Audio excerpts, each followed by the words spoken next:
Hello friends, welcome to the first of many videos in the nginx series. Nginx is very popular and is widely used as an HTTP and reverse proxy server. While it looks simple, it does get tricky at times and have seen most developers messing things up. This series is mainly to cover all such instances, features, and best practices on usage of Nginx. So without wasting much time, let's get started. I will not be covering on why Nginx is preferred or its advantages over Apache here in this video. If you are interested, you can look at my blog, which I'll mention in the description as well as reference somewhere on the top. So let's start. So first we will look at the installation. Okay, Nginx can be installed on various distributions. It does support Linux as well as Windows, but the preference is to use Linux-based system. Windows is preferred only for testing and for local development, but Nginx was developed mostly for a Linux-based system. So my recommendation is to use a Linux-based system. If you are on Windows, you could use the Windows subsystem for Linux and install Ubuntu as the distribution. If you go to the download options, you would see various versions along with the binaries, etc. In addition to this, you could also read through on why Nginx doesn't work well on Windows. The main reason is it has very low performance, it is confined to a single worker process, and at the same time, it doesn't allow installation of additional modules. Okay, so now let's look at installation on Ubuntu. For that, I will go to my terminal. Okay, if you are on a Ubuntu system, you could install it using the package manager using the command apt install nginx. If you are on a CentOS or a RHEL based distribution, you could first install the Apple release repo and then install nginx. In case the nginx is not started, you could start it using the command service nginx start. In addition to this, you also need to know where the configuration resides. The configuration on the Linux-based system is located at the following location, that is /etc/nginx/nginx.conf. So I'm here on my system and I'm using Ubuntu as the distribution. The first thing that you could do is check whether Nginx is in a started state. For that, you could use service nginx status. As you can see here, nginx is already running. Fantastic. You could also verify using px-aux and grep for nginx.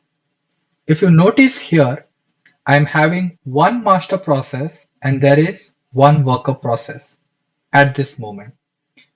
The worker process is configurable, and on your machine, this might differ. You might have one worker process, or you might have two worker process, or the worker process might be equal to the number of CPUs you have in your system. This setting can be configured using the Nginx configuration, which we will see in upcoming videos. Okay, for now, just understand that when you install Nginx, there will be one master process and there will be one worker, or you could have n number of worker process. As we also saw, the configuration is present in the /etc nginx directory. If you list down all the files here, you will see there is configuration directory. There are certain modules, as well as there is nginx.conf along with few other directories and files. So we will look into nginx.conf in a bit on the different configuration that is possible. Great. The other option that you could do is once your Nginx is installed, you could go to your browser and hit localhost.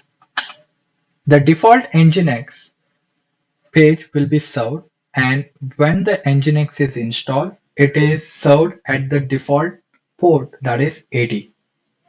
Okay, so this is the default page. This page might vary if you are using a CentOS or a RHEL-based system, but overall, this is the process, and this is a sample page that you would see.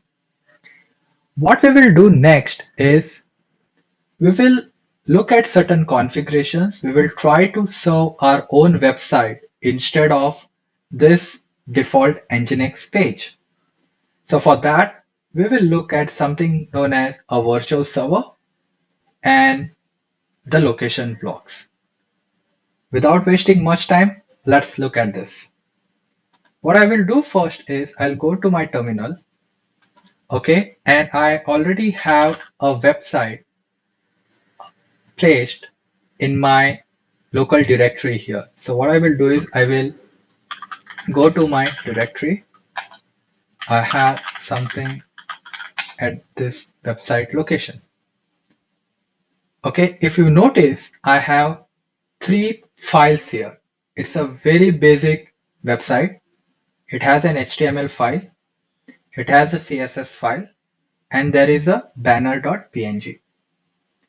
Okay, instead of using this, you could also use your React based output. That is, once you build your React application, there will be certain files that is created within the dist folder.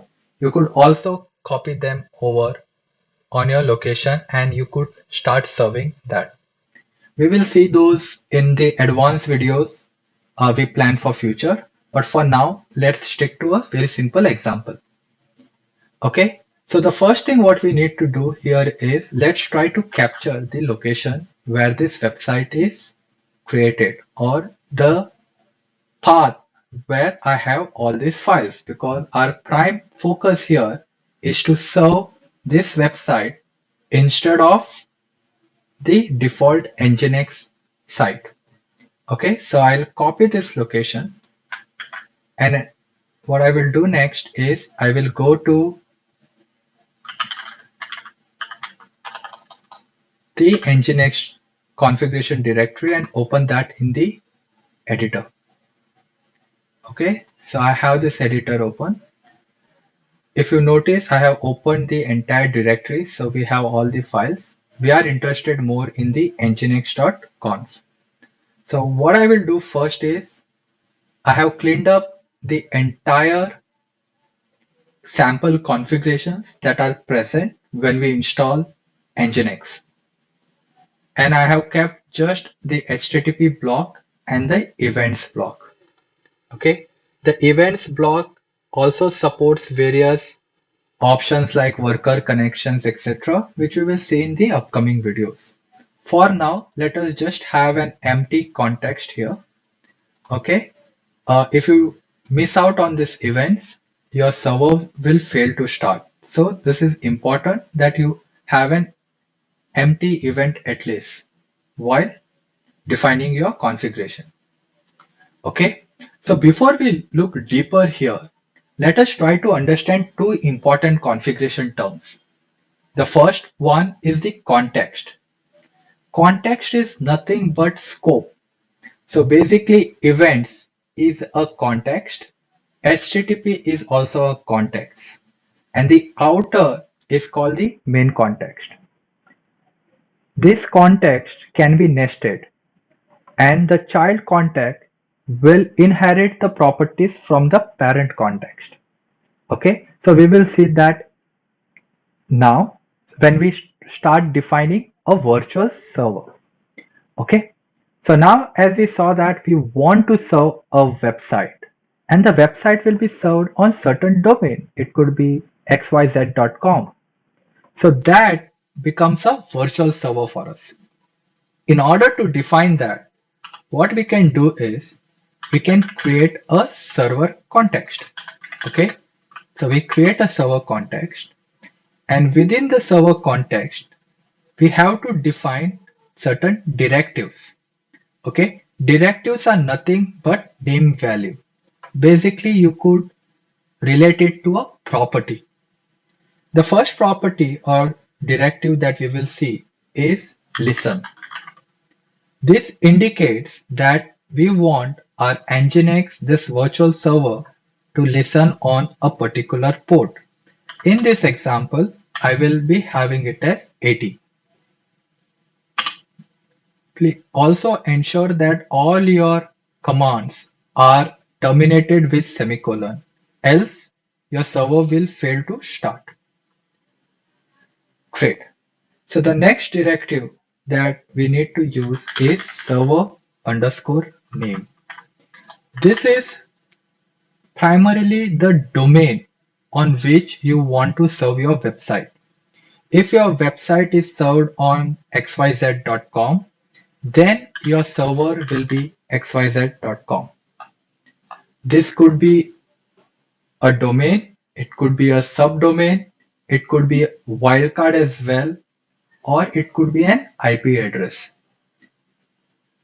Ideally, it is preferred to use a domain or a subdomain, and it is not recommended to use a wildcard. But do understand that wildcard is supported, and based on your need, you can go ahead and define a wildcard entry against this server name directive. In my example, since we are using localhost, I will keep it as localhost. The next directive that is important is to indicate where this virtual server should start looking up for the assets that needs to be served. In our case, it is the path where we have stored our website files. You remember the 3 website files that we had created? It resided on some path in our local file system. So we need to use a directive called root, and we need to specify the location where it can find those assets or those files. Okay. Once done, what we can do is we can test out whether our configuration is valid. In order to do that, we can issue a command called nginx-t. So before that, let me stack this up a little bit. So what I will do is I will use, okay. So what I will do is I will have the configuration file on the left. I will have the browser and I will have the terminal here. Okay. So the first thing what we need to do is verify whether our configuration is valid. In order to do that, I can use nginx-t. As you can see here, the configuration syntax is okay and the test is successful. Perfect. Let us just make some error and see how this behaves. Let's say I had mistakenly named this as server underscore name1, which is not valid.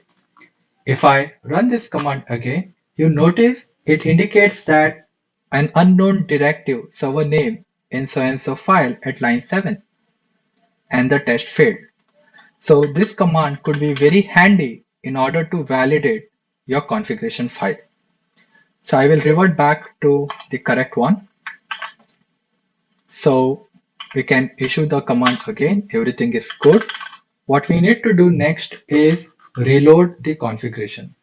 So there are multiple options. You could either stop and start your nginx server, but what that would do is, while you do so, if the configuration was invalid, then your server would be down for that time. So there would be a downtime. So the recommended way is to use something known as service nginx reload. What reload does is it first validates whether your configuration is valid. If yes, then only it proceeds with the start of this server. So nowhere there will be a time when there will be a downtime. Okay, as you see here, the reloading was a success. Great. What we can do now is we can refresh this website and this should now serve our website. So let's refresh. And if you notice, our website is served. But if you notice clearly, there seems to be some problem. The CSS is somehow not loaded. So what we could do is we could look at the developer tools, okay, and we refresh this page again. If you notice, we have style.css. If I click on the style.css, and if you look at the content type, it says text/plain, which is incorrect. It should have been text/CSS because that's how the CSS files are referenced. At the same time, if you look at the banner, even here it is loaded as text/page instead of image/png. So how do we fix this? Okay, so in order to fix this, you need to define something called types. Okay, and you can define the types within the HTTP context. Okay, you create something known as types. The first argument, the directive, is the content type. Okay, so let's say I have text/html and HTML. So what this means is if there is an extension called .html, map it to text/html content type. Similarly, I could do it for text/css and I could name it as CSS. Great. I save it. I reload the context again. Everything is good and I refresh. So I'll clear this and I will refresh. Great. If you notice now, I have the CSS also loaded and I can verify the content type using the web tools. Okay, it is now text/CSS, which is great. There is another way by which we can eliminate defining these types. Okay, so what nginx does is it has a file called mime.types that comes packaged along with nginx. If you open this file, you will notice that it has all the types that are supported. For example, text/HTML, CSS, image, application JSON, PDF, etc. Whatever one would use within the web development. In addition to that, it has also taken into consideration the variations that are possible. For example, some folks could have a file like index.html. Some might have it as index.htm and so on. So all different variations are also handled. So you as a developer doesn't need to define this explicitly in your application or in your configuration. What you could rather do is just reference it to this mime.types file. So what we will do is we will remove these types and rather use the mime.types that comes in with nginx. So for that we need to use the include directive and we have to give the relative path to the mime.types file. So since mime.types file is present at the same level of nginx.conf, I can just use mime.types.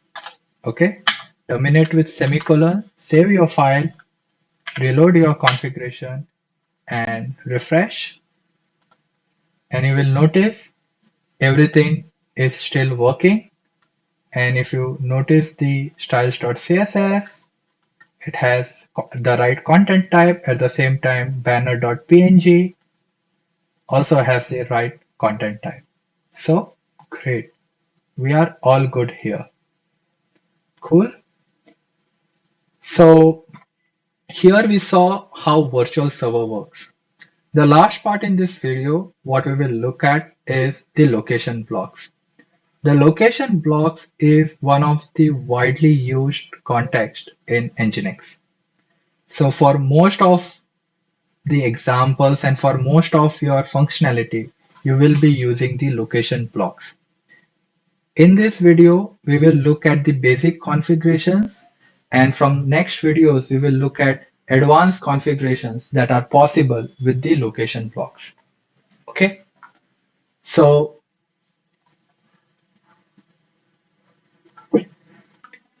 so for location blocks, what we need to do is define a context within the server. Now let us understand why we need these location blocks. If you go back to your web page and start requesting any parameter or any path that are not present. For example, I do have localhost / index.html. Sorry, the spelling is wrong. Similarly, you could also request for style.css, and similarly, you could request for banner.png. Okay, but apart from whatever files are present, if you start accessing any path, like let's say courses, and you press enter, nginx doesn't know, or nginx cannot find those files, or it is unaware about how to evaluate that. In order to handle this kind of cases, you will need to define a location block. So what we will do is, let's create a location block. Okay, so we start with location. We give the path which we need to handle. So let's say in this case it is courses, and then we can return. So what we could do is return status code of 200, and you could give some message here. Let's say welcome to the courses or course catalog, let's say. Okay, I terminate it with semicolon. I save the file. I reload. Everything is good, and I refresh. Cool. So you see now the course catalog is served. If you add anything after that, you see it still serves, because when you define location in this manner, it is called as a prefix match. So as long as the prefix starts with whatever you have provided, it will always evaluate against this location block. Okay. What if you want to have an exact match? In that case, what you need to do is just put a equal to sign in between. Save, reload the configuration, and now if you refresh, you see we get a 404 not found, because your location block says that it needs to be an exact match for this to be evaluated. If I change back it to /courses and press enter, we will receive this course catalog as the output. In addition to this, you can also define location as a regex. In order to do that, you can define location followed by a tilde operator. Okay, so the tilde refers to a regex. So you could have something called courses, and then it could have any regex operation, or it could have any regex expression that you wish to have. Let's say I want to specify or evaluate only those that follows by a number against these courses. Okay, then evaluate to this location block. So let's say I say return uh, welcome, or I'll say individual course. So something like, let me put something so that we can easily understand. This is the prefix match. I'll just say course catalog rejects match. Okay, so I reload the configuration. Okay, it has failed. Okay, so let us see why it has failed. Okay, so for that you can give sudo nginx-t, and it says that invalid return code. Okay, so I haven't specified the return code, so I add it. I test it. Okay, everything is good. I reload, and now if I hit slash courses, it goes to the prefix match. If I type some number, it goes to the regex match. Great. Now what if I had a prefix match, okay, which is listening to the same one that gets evaluated by the regex match. Now for example, courses 1, if I had, as per the change, now this would get evaluated to the prefix match location block as well as within the regex location block. So by default, the regex block takes precedence over a prefix block. Okay, so we can check that by reloading, and if I refresh, you see I'm still given the regex match result. But what if we need the prefix match to take precedence over the regex match? In that case, we can use something known as a preferential prefix method. So you need to define it with a caret symbol along with tilde operator. So this is known as preferential prefix. So this will take precedence over the regex. So we reload our configuration and we refresh it. If you notice, now the prefix match takes precedence over the over the regex block. Great. So in this video, we saw basic installation, how to define virtual server, and the location blocks. In the next video, we will look at rewrites, logging, and much more. If you find this video useful, do like it, and also don't forget to subscribe to the channel. Till then, thank you and happy learning.